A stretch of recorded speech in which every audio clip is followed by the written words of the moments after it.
Teman-teman, assalamualaikum warahmatullahi wabarakatuh. Saya doakan teman-teman semuanya yang mengalami gangguan asam lambung, GERD, anxiety disorder, psikosomatik, dan sakit-sakit yang lain. Saya doakan semoga lekas sehat, lekas sembuh, lekas membaik, dan lekas pulih seperti sedia kala supaya bisa beraktivitas seperti sebelum-sebelumnya. Amin ya. Tolong nanti aminkan doa saya ini di kolom komentar ya teman-teman. Baik, jadi sebenarnya ya, ini video ini sering sekali saya ulangi ya, pembahasan tentang masalah gangguan tidur. Jadi orang yang sulit untuk tidur malam itu biasanya karena faktor pikirannya, teman-teman ya. Yang dipikirin apa? Yang dipikirin ini, tak jelaskan. Pertama, bukan hanya orang yang sakit yang kadang mengalami masalah ya sulit tidur malam, tetapi biasanya kalau orang yang nggak sakit ini mengalami nggak apa namanya sulit tidur malam itu karena sesuatu hal, misalkan nih orang yang mau seneng aja itu kadang juga mengalami gangguan tidur ketika kita misalkan nih besok kita mau beli mobil misalkan ya, kita beli mobil, terus kemudian datangnya besok diantar pakai towing misalkan seperti itu, diantar ke rumah kayak gitu. Malamnya biasanya kita tuh nggak bisa tidur teman-teman, karena nggak sabar pengen besok. Itu salah satu contoh gangguan tidur karena pikiran. Padahal itu pikiran seneng loh ya. Nah jadi itu yang pertama. Yang kedua, kita nggak bisa tidur mungkin karena mikirin keluhan terus. Kita nggak bisa tidur karena mungkin mikirin masa depan terus. Mikirin kalau hidup nggak lama terus dan sebagainya dan sebagainya. Itu bisa menjadi faktor pemicunya. Jadi kalau misalkan kita pengen tidur nyenyak, kita juga harus bisa meletakkan ya atau menaruh sejenak, melupakan sejenak pikiran-pikiran yang ada di dalam otak kita itu. Mau nggak mau kita harus mengistirahatkan otak kita supaya tidak mikir ke situ. Bagaimana caranya? Caranya banyak, teman-teman. Kita itu bisa mengontrol pikiran kita, itu bisa. Untuk tidak memikirkan itu bisa, sangat sekali, sangat bisa gitu loh. Ya. Jadi ketika kita mau tidur, ya kita ngomong sama diri kita.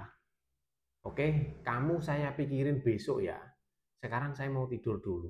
Dan ilustrasikan atau bayangkan teman-teman ini sedang mencabut satu persatu yang ada di dalam pikiran teman-teman itu loh. Misalkan nih, kita mikirin tentang kekhawatiran ya. Entah kekhawatiran apa, yang penting misalkan teman-teman khawatir sesuatu lah. Oke, kamu tak pikirin besok ya, tak pikirin lagi besok. Sekarang saya mau tidur dulu, saya mau istirahat dulu.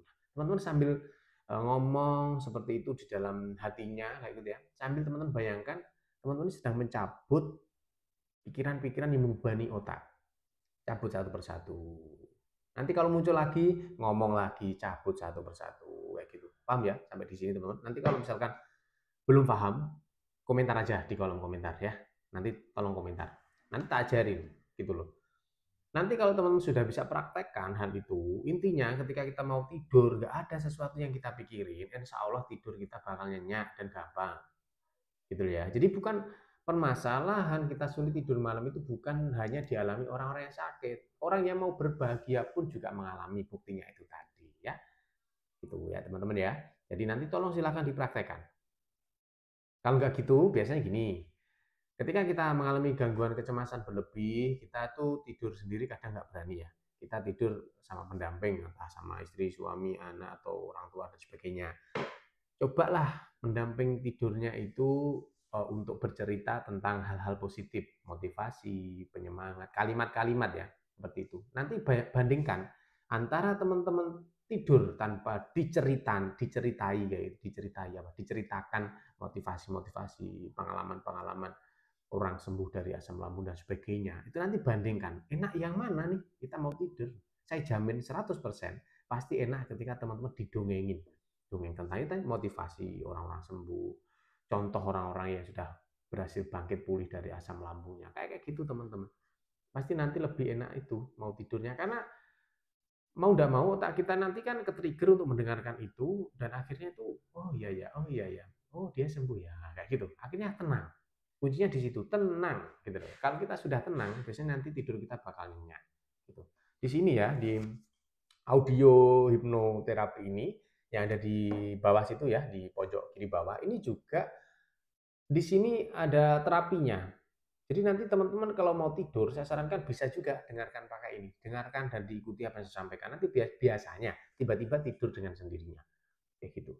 Dan teman-teman yang masih ada keluhan-keluhan asam lambung, GERD, anxiety disorder, psikosomatik, leher mengganjal, kayak gitu ya, sulit untuk menelan, tremor, keringat dingin, dan macam-macamnya, nanti saya sarankan boleh banget pakai ini.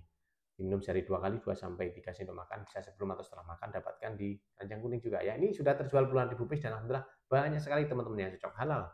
Terus kemudian juga sudah BPOM. Jangan khawatir teman-teman ya.